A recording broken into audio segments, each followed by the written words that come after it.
Good morning, and welcome to Connections Radio Show, where we talk about ideas that matter. I'm glad you've made the connection and are with us today. I'm Laurie Fitz, your host. And the goal of our show is to explore a wide range of topics that challenge us to see ourselves, our community, and the world around us in ways that get us thinking, get us connected, get us chatting, and perhaps inspired or challenged to do just a bit more because we made the connection. Our co-producer partners Reviving the Islamic Sisterhood for Empowerment, which is RISE, are joining Connections today. So always excited to have Asma Mohammed as a co-host. She is the Advocacy Director at RISE. And Aaisha Abdullahi, who is the Civic Engagement Coordinator. Welcome. Thank you for having us, Laurie. Thank you. Absolutely. You guys are great co-hosts and a lot of good things to talk about today. I also want to mention that Clockwork sponsors our RISE shows, and they do digital thinking for the digital era, and that's clockwork.com. Well, what a last few months, you guys. Has this not been just a roller coaster? Even just the last month, Laurie. Oh my gosh. Doesn't it feel roller like coaster of emotions? We've gone into, at least up until January 20th, it felt like fifth quarter of 2020. Yeah. For sure. I mean, I was looking at something that talked about the last 3 Wednesdays in January. And oh my gosh, just every single one has been different, like a different kind of trauma or something really great. It's crazy. And you can't heal when you're in so many traumas. It's Exactly. the next level of trauma. I really felt like January 20th was like our new year. Mm-hmm. It really didn't happen on January 1st. It happened on January 20th, and what a party. But I think it is important to take a look at all of those horrible Wednesdays and scary Wednesdays and good Wednesday. We had a good Wednesday on the 20th. But let's go back to the 6th, the January 6th. That was a hit in the gut, wasn't it? Oh, yeah. I mean, I think that there are a lot of people who are surprised, and I think there are people like Aisha and I who do this work and are also Muslim women of color who knew this was possible, because we see some of these things play out either online or in person. But when white supremacists attacked the Capitol, they didn't even call it that at first. There were so many, euphemisms used to describe what was happening. And of course I was thinking, like, if this was anyone else, they would have called it a terrorist attack or any of these other things. And it's not even that I want them to call it a terrorist attack, because that's rooted in Islamophobia and anti-Blackness. Mm-hmm. But, God, it was just awful. There were people who were denying that it was bad. There were people denying that it was violence. There were people just justifying and saying, well, what did you expect? There are people that have been upset. And I'm like, I've been upset. Yeah. I don't storm the Capitol. Well, and the very premise that these are just nice people that got mad, just reeks of white, privilege that mm-hmm. that they don't even consider, getting more people there to protect the Capitol, because, well, it's just white people, right? Exactly. I mean, if you've ever been to a protest in Minnesota and are a Black or brown person, or if it's been mm-hmm. for Black Lives Matter, if it's been mm-hmm. for a life lost to police violence, you know that they bring out the mace within minutes. Right. Well, you just look back They do that to children. Oh, that's what just breaks my heart. Yeah. But just the fact that there were so many people and they were not worried that there could be mm-hmm. something that would need more in law enforcement. When you look back in the summer when there was Black Lives Matter, that looked like there was like 5 to 10 times as many people there to mm-hmm. protect the grounds. And that was a peaceful protest. Yeah. Mm-hmm. Yep. And these people didn't make any secret that they were angry and that they, were ready for violence. There were nooses out in that crowd. Mm-hmm. Yeah, there were nooses out. They had guns. They tore down doors. They were sitting in places that are protected by, Secret Service regularly. I just don't understand how we. I just couldn't think about it. I remember I was reading a really funny tweet, and if you watched this movie, you'll think it's funny. But someone wrote like, now I understand how easy it could be to steal the Declaration of Independence. Yes. If you remember that, Yes, if you remember I that do. Nicolas Cage movie. Okay, now I get it. Movie, yeah, I remember in that movie thinking like, how could this happen? You're like, well, if you're white, it's possible. No, for sure. Well, and then to lose 5 people, that just wasn't necessary. And no one needed to die at the Capitol during a ceremonial process where, we certify the election. Exactly. And yet there was such energy in thinking that the election could be turned at that point and that they could take over the Capitol and be 1776. That's the thing that I didn't understand. Like, what did they expect to happen after this? I mean, they really thought that they were going to take over, right? That they were going to change something by storming, by being violent, by holding people hostage. Well, I believe that they really thought that they were doing the bidding of the president and that they were the chosen ones by the president and that he would, stand by them and then I guess provide them pardons. Yeah, the cavalry or whatever would, come marching in and say, yes, you're right, and we're glad you did this. Yeah, they obviously don't understand how government works. No. Or should work. Well, neither did the president, so it sort of was like a match set. Well, but there's also a feeling, even though there was a lot of things that were crazy about it, there were real lives that were hurt. People died. There was terror. There was trauma. I mean, there was our vice president that they wanted to hang. There was our Speaker of the House that they wanted to kill. Those are things that can, leave you feeling a little powerless in how did that happen? Yeah. What are some ideas of how do we not only cope with the trauma, but how do we make some changes? Yeah, I mean, actually, you want to talk about how we think it was one way? Yeah, no, for sure. I think for us, we're pushing we're advocating for legislation to reduce hate crimes, essentially. To recognize that this is a real thing and that a lot of us do face on a regular basis, and so to bring this to light and to show the fear at times that many of us live with at a constant pace. Other ways that we can move forward with this is just holding legislators who supported Trump accountable. Many of them did show up to white supremacy rallies or did not really denounce what happened at the Capitol.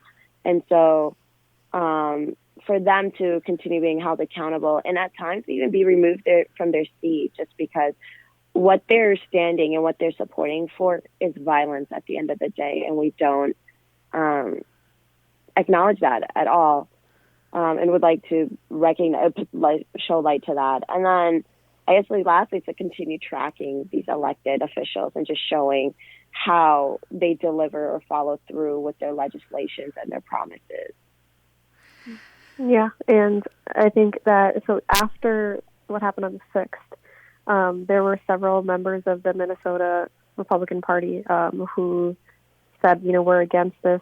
It was in the House only. I don't remember the Senate. I think the Senate did release something later as well. But members of the Minnesota House, and I was like, there's some members of the GOP that are not on this list. And then I realized they were more radical parts of the GOP, and they're part of the new House GOP caucus. And they were actually at some of those rallies happening the same day in Minnesota. Oh, my gosh.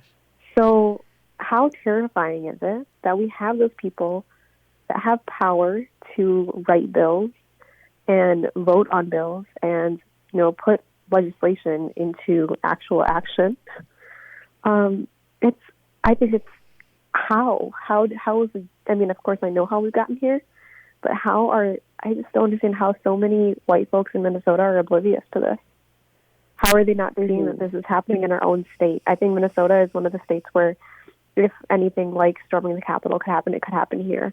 If it happened in Michigan, which is, not too far. Yeah, and they tried to take the governor, tried to take the governor hostage. Like, they've done really awful things. But there was rhetoric used in Minnesota at the Minnesota rally that was violent, and to the point that Governor Walz had to take his family into protective hiding.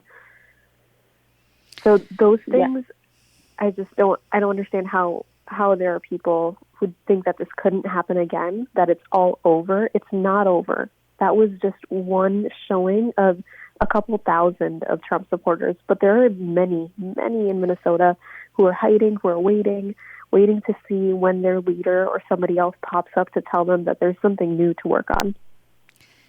For whatever reason. I think. Oh, go ahead. I just wanted to add that, Asma, I think it's interesting how the way that they protest at the governor's house is not getting as much attention as many other events have gotten. And so I remember driving by one day and they barricaded the entire block of the governor's house just because of how bad the protests were getting and things like that. And so it looks like you live in a war zone rather than, the city of St. Paul. Yeah. I think that we've given them a lot of power just by people saying that they don't have power. They're saying oh, they're just part of the fringe. They aren't part of the fringe. There are a lot of people who support what they're doing. If you've been to an anti-Trump protest ever, you know that they exist and they've gotten in my face. They're scary. But that's part of why I think we need to keep working on some of the things that we're working on, like this legislation and holding those elected officials accountable. I mean, Pete Stauber just yesterday was saying things like we still need to make sure that Trump gets back in power, just saying really awful things. I mean, this is an elected person who was elected to represent an entire congressional district. Wow. Meaning there are tens of thousands of people who believe what he's saying. One of the things that struck me when Biden gave his inaugural speech was the idea of unity not being that everybody is going to get along and everybody's going to get it together, but that enough people can get it together to move us through this period. I think we're going to go through a lot of backlash of truth not being taken as truth. That it's more fun to have emotions sometimes, I think, or anger, than it is to have a shared, reality of this is what is true and what isn't. And I think we're going to need a lot of education, a lot of working with kids, a lot of just making a commitment. And not everybody's going to be able to do, but if most of us can commit to the truth and commit to, a way of being with each other that's respectful. But I'm grateful that we have our new administration, but there, as you're saying, there's a lot of folks out there that are not on track for wanting to support an agenda that pulls us together. Yeah, and honestly, the calls for unity are frustrating because there are those of us who've been working to try and build unity with this, again, terrible side of the world for forever, and it hasn't worked, clearly, because they're secretly plotting to kill us. And I don't want unity with white supremacists. I never have, and I never will. I think, a friend of mine pointed out, I mean, you can draw a line with, fascism and, Nazis, right? When you see Camp Auschwitz, I think everyone can do a moral red line and go, yeah, it's really hard to be in unity with someone that wants to exterminate folks. So let's, exactly. And that's why I think it's good that it isn't about you. I liked how he phrased it, that I don't think we can get right now to a place where we're all unified, but how can a majority of us find a way to connect and realize that we're going to have some tough times? I mean, I'm just glad that at the very least, the people in the Electoral College could agree that there's something wrong. Yeah. And that we had the result that we had in November. That took, 3-4 months. And a lot of them were good Republicans that were saying, yeah, we did this right. This was one of the best elections we've ever had. This is good. Yeah. So. Yeah. But I'm excited to see what changes we have, especially with some of the change in power after Georgia. So we'll be able to talk a little bit more about what we're working on at the Capitol. But Yes, I think that there is a lot of good stuff on the horizon, and I'm hopeful, and I'm also like extremely cautious of being hopeful. I think we all are. We're all like just taking our hands off of our eyes and peeking out, going, "Can we come out now?" Yeah, I think it's just holding our breath a little bit still. Well, in our next segment, I am looking forward to hearing about the RISE co-hosting the 3rd annual Muslim and Jewish Women's Day at the Capitol. And I'm looking forward to hearing more about that and how the audience can get involved and what things that they can do. So let's look forward to segment 2 and a real positive look to the future. So stay with us. Asma and Aaisha are going to share with us about the day at the Capitol.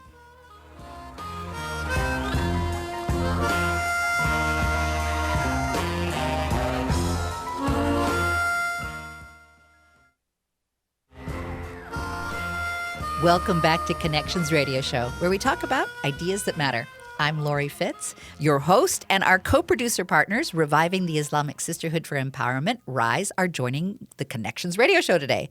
We have Asma Muhammad, who as a co-host and co-producer. She's the advocacy director at RISE. And I have Aaisha Abdullahi, who is the civic engagement coordinator and co-host today. Welcome. Thank you for having us, Laurie. Absolutely. So I'm real excited to hear about the 3rd annual Muslim and Jewish Women's Day at the Capitol. That is on what date? Is that on January 26th? 26th, yeah, coming up. So it's on Tuesday, which is just a little over 2 days away. We're really excited to have it. It's our 3rd annual one, as you mentioned. And we started doing this 3 years ago because we wanted to talk more about gun violence prevention. And that work slowly grew into us. We would survey Muslim women and the Jewish women in the community that we work with, and we wanted to know more about what things that they wanted to work on. So things that came out of that were reproductive justice, menstrual equity, supporting teachers of color, things like that. So now, this year, things have changed a lot because of COVID. And because of COVID, our legislative agenda has changed quite a bit, and we're going to be following the lead of some legislators that we trust who are leading the way on things like economic justice. So it'll be a little different. But Aaisha, you want to talk us through the 3 parts of the day? Yeah, for sure. So we'll be starting off our day with a kickoff rally, and this will just be kind of introductions from legislators and as elected legislators, new ones as well as ones that have been reelected. And so just to hear kind of their plans for this session and what we can look forward to. And then we'll be having 2 separate panels. Our first panel will focus on kind of Muslim and Jewish leaders and how their faith plays a role in their lawmaking, I guess, and things like that. And so how does that influence the decisions they make and all around? And then lastly, economic justice. I believe in this time of COVID and things like that, there's so many areas that we'd want to touch upon, and we just feel like economic justice made the most sense. Whether they're planning on having a stimulus package focused on community and families, how they plan on targeting homelessness and things like that. And so just ways that they plan on supporting the community. Yeah, so I think the panels are what are different this year. Usually you'll see people, having meetings. And when we go to the day at the Capitol, typically we're going in person. We're not having a virtual event, which is what we're doing on Tuesday because we believe in COVID and we believe in keeping everyone safe. I was going to ask you that, if this was still going to be live or if this was a Zoom interactive.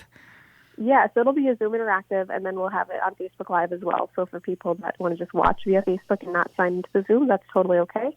And you can just, if you want to check it out, just register at revivingsisterhood.org. You can check it out there. But one thing that we really want to push for in this is that there are so many unknowns this year, and there were last year as well. But a lot of the bills that we were working on, that we have been working on for the past 2 or 3 years, aren't going to see the light of day just because there's so much COVID relief work that needs to happen. So there are going to be, the health and human services bills, the big package bill that's going to pass, and it's a budget year. So there needs to be enough money for all of the COVID relief stuff that needs to happen. Mm-hmm. So, but one thing that we are really focusing on this year is, during the summer, we saw how much housing, we've always believed that housing is a human right and shelter is a human right. But over the summer, we saw how encampments were treated by the city and the county, and actually both counties, by Hennepin and Ramsey County. And we don't want that to happen anymore. We want people to feel safe where they're staying. We want people to have housing and equitable housing at that. We don't believe in the myth of, providing affordable housing at $1,400 for a studio apartment. Yeah.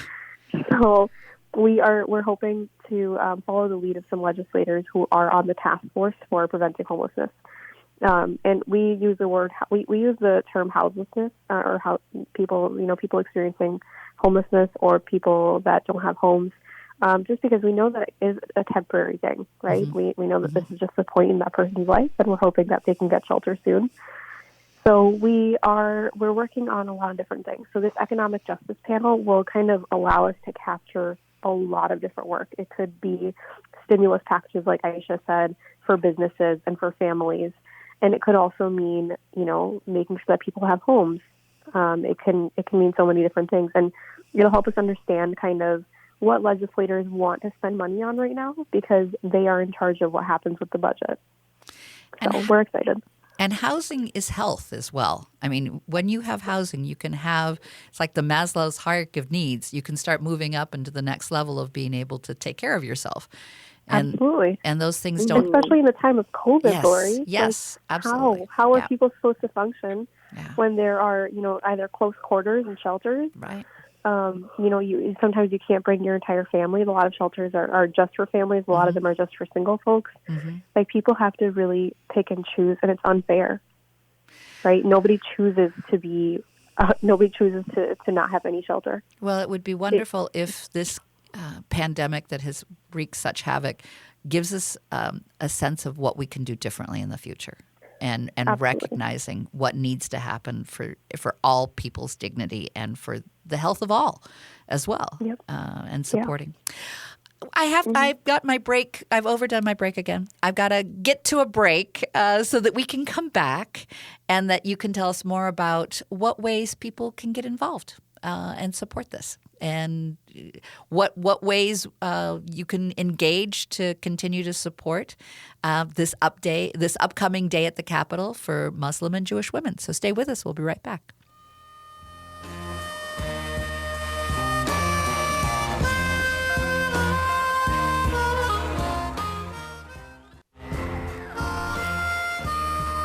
Welcome back to Connections Radio Show, where we talk about ideas that matter. I'm Laurie Fitz, your host, and our co-producer partners today is the Reviving the Islamic Sisterhood for Empowerment, RISE. And my co-hosts are Asma Mohammed, who is the Advocacy Director at RISE, and Aaisha Abdullahi, who is the Civic Engagement Coordinator. I also want to mention that Clockwork sponsors our RISE shows, and we are grateful for their digital thinking for the digital era, and that's clockwork.com. Hi, you guys. Hey, how's it going? Doing well. Excited to hear about ways folks can get involved and support the Muslim and Jewish Women's Day, September. Excuse me. I keep saying September. I don't know why I'm stuck back in September. I think I just stopped back then. January 26th. First I'd love to just have you share about how important working in partnership with the Muslim and Jewish Women's Day and what that's meant to you all. Yeah, we started this partnership several years ago, and we first partnered because we found that gun violence was impacting our communities in a very different way than we're seeing in schools. And, of course, that was important to us, too. But we were seeing things happening like mosques being bombed or gunned down, and the same thing happening in synagogues. And so we wanted to tackle gun violence in a different way, because we knew that white supremacists were targeting communities of faith, but specifically, Muslim and Jewish communities. So that was one thing that brought us together. And then as time went on, we were like, well, we are Muslim and Jewish women. We are not monolithic, and we have so many other things that are important to us.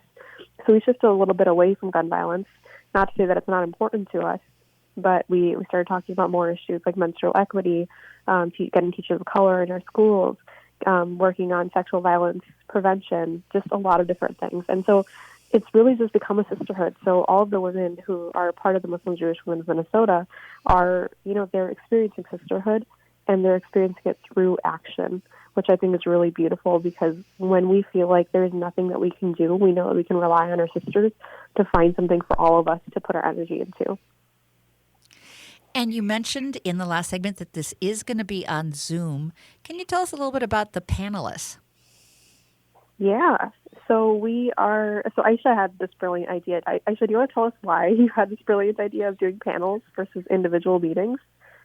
Yeah, I just felt that had I been participating in a day virtually and I was told to go into a breakout room with a legislator, it could be intimidating as well as like a challenge, because now you have to leave a space and navigate another room and then come back. And I just felt that we might not be able to, it might not be accessible to everyone. And so I felt that having a panel discussion format will just allow those that are there to hear from and ask many different representatives, then opportunity to kind of connect with them and hear how new legislators are approaching it versus ones that have been there for a while. And it's just a way that we can keep the community together and allow people to connect with them virtually in a different way, essentially. Yeah, and I think it's exciting because this way we can touch, more people. And in the past, we would have, a rally in the rotunda, and then we would go on to these individual legislative appointments in person, in offices. Or we would just stop by an office and say, hey, do you have 5 minutes? Even if you don't, we are just going to come in for a second and give you this quick spiel. There is no wrong answer. We will be coming.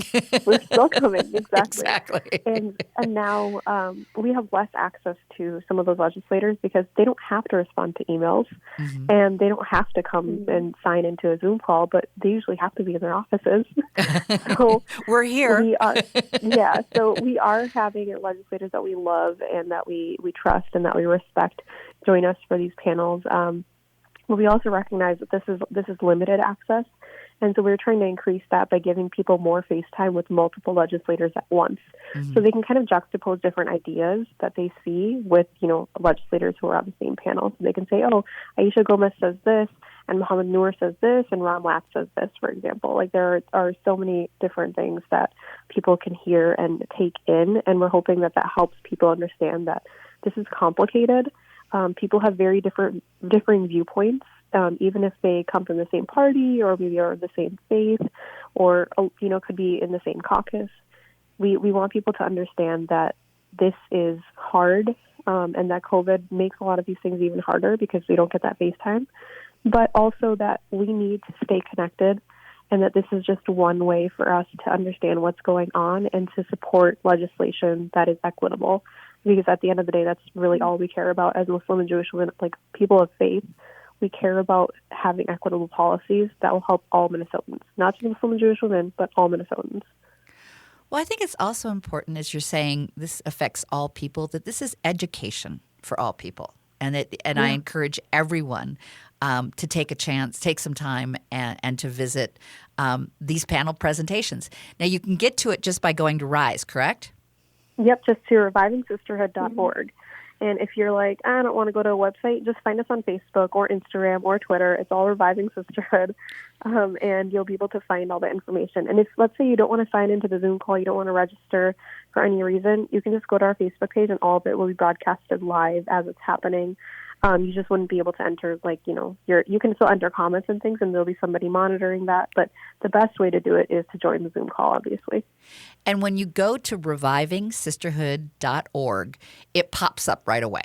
You'll see that you can register for it, and then it's on your calendar, and you can go visit. And these are important things that these women have taken a leadership role to help all people understand the importance of equity. And with that, it's a good opportunity for us all to go to school on it. You may have a group that you're working with that you can, go to school on how they've presented these ideas and bring them back to others. It can be the education of gift that keeps on giving. Yeah. And, in the past, like last year, for example, we brought high school students with us to the Capitol. And this year, because they're distant learning at that exact time, we can't. But if you are an educator and you want to somehow, bring your students in just for like 15 minutes, 10 minutes, whatever, that would be awesome. Like, bring them. So revivingsisterhood.org, that's where you can register and get some more information. And we send, we'll be sending emails again and again until you have it nailed into your brain, our program there. revivingsisterhood.org. Exactly. Yep, January 26th, 10 a.m., 12 p.m., and 2 p.m. There are 3 different sessions. So you can sign into any one that you want or all of them if you're super committed like us. It's totally up to you. Well, I think it is nice if you've never seen anything happen at the Capitol. You might have gone to the Capitol or, you've driven by the Capitol, but you're really not sure what happens. This really gives you a sneak behind the curtain of seeing what happens and how discussion takes place and how ideas get presented.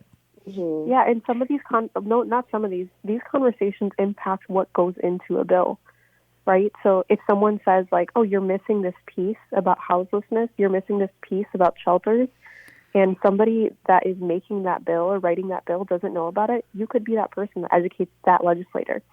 So it's a really cool opportunity to tell your legislators exactly what you need and what you expect. You had some aha moments the first year you did that. I remember you talking about like, laws are real. Laws come from real people. Yeah. Because when we drafted our first bill, it was just wild. And Aisha's on the Young Women's Cabinet now, so she's going to be doing a lot of that. Aisha, do you want to talk more about bills at all? Yeah. So I just think like it's such an intimidating process for a lot of those who are not educated about it or who don't really understand the process.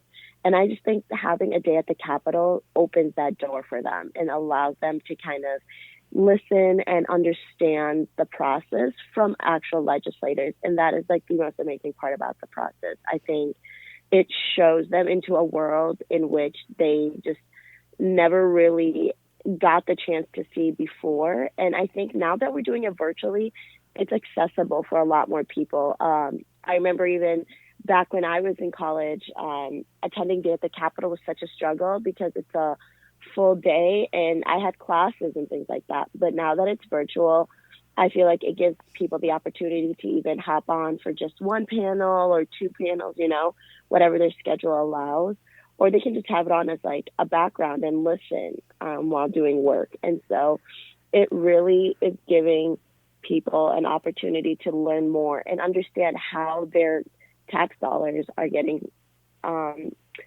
being used for funding. Yeah, I think it's a great point, Aisha, that accessibility has really increased, and that's intentional. And it'll be interesting to see how next year, hopefully, we'll be back in person. We don't know anything yet, but fingers crossed. Let's say we are back in person. Like, how will we still incorporate these digital tools to make people access more at the Capitol? One of the things that I've loved over the years is seeing how many people you've helped get into legislation, that you have been able to elect. You've more elected officials now, and that the party kind of grows from, folks that came to talk about it to now you have partners and leaders that are making a difference. And I see that you've been a really strong force in helping to make people feel comfortable in approaching those leadership roles. Yeah, we want people to feel like all of this is open to them, and not just that it's open to them, but this is for them. Right. We always tell people that the Capitol is the people's house. It really is. Like, you should feel comfortable there, and I feel really comfortable at the Capitol, usually, depending on the day of the week and which legislators I'm working with.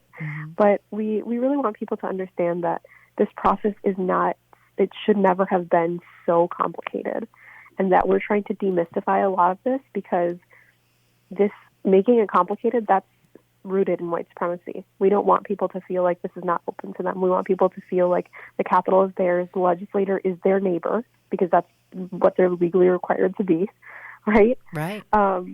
that this is for them. These laws should benefit them because their money is going into it.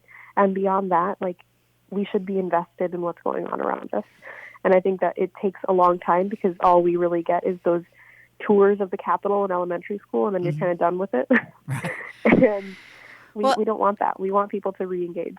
I think this is one of the most beautiful answers to January 6th, march on the terrace on the Capitol, that we can celebrate your leadership in bringing ideas and truly making it the people's house and honoring it and loving it for the people's house.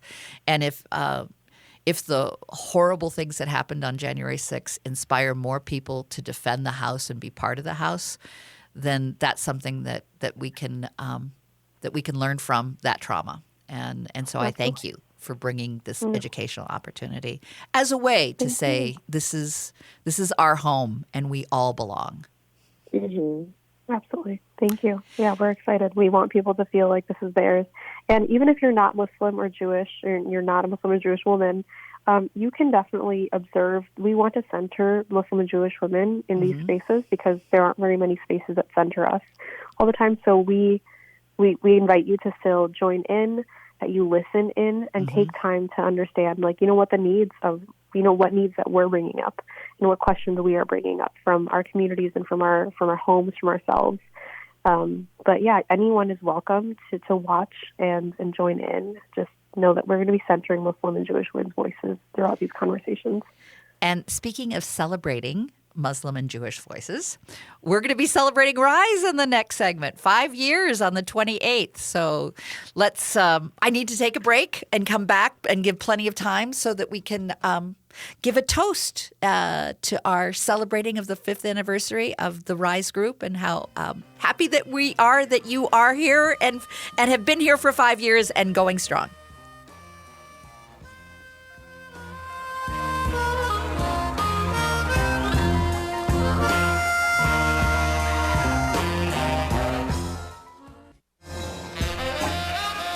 Welcome back to Connections Radio Show. I'm Laurie Fitz, your host, and our co-producer partners are the Reviving the Islamic Sisterhood for Empowerment, RISE.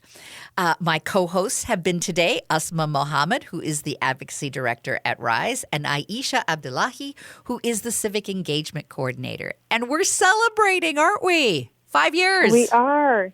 5 years. Can you believe it? I can. You guys have worked hard and have done amazing feats in the last 5 years. Thank you.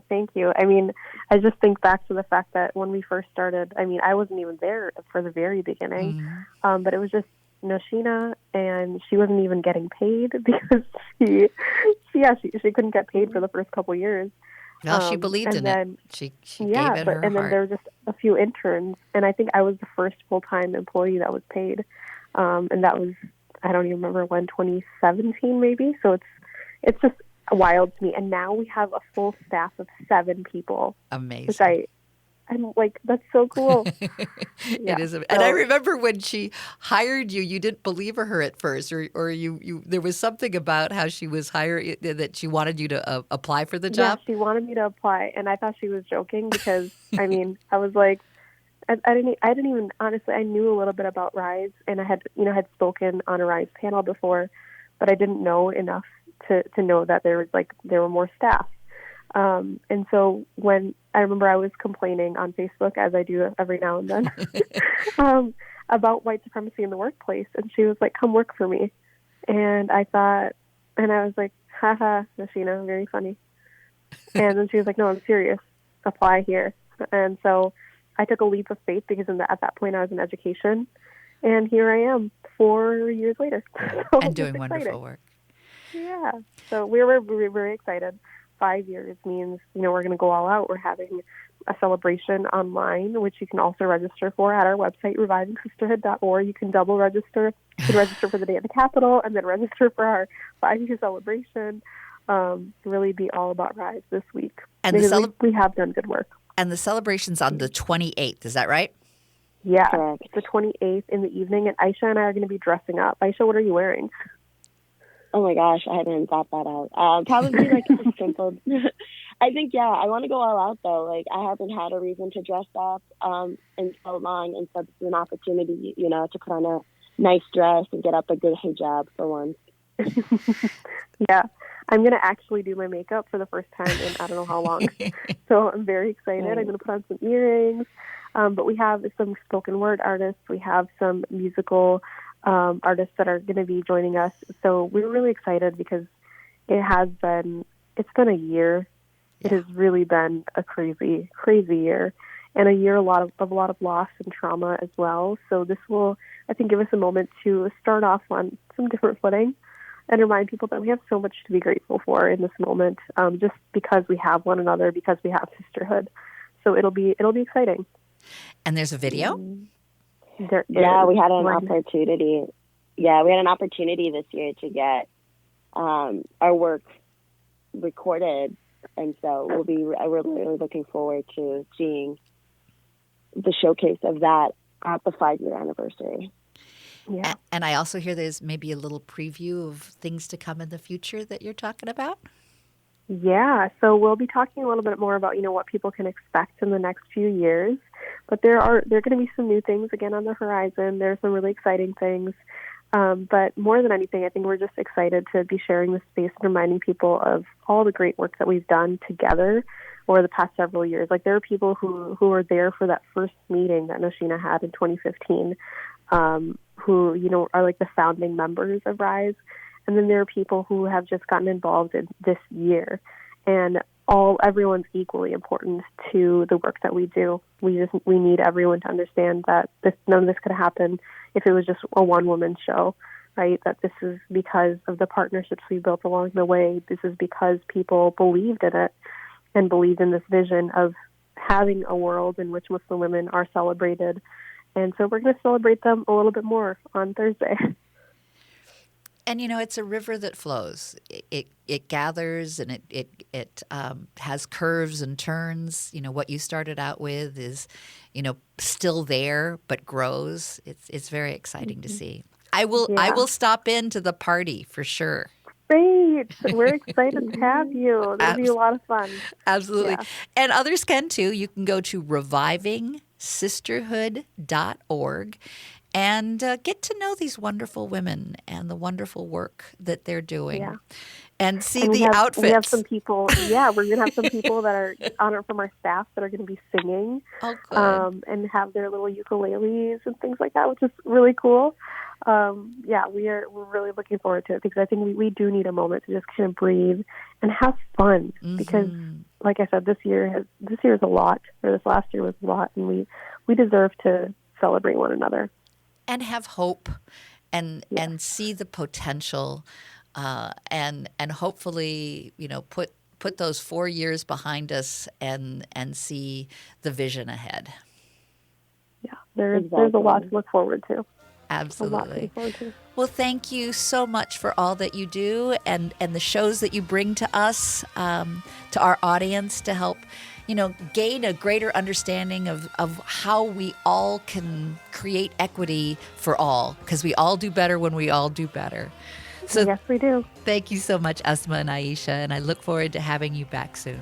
And happy fifth anniversary.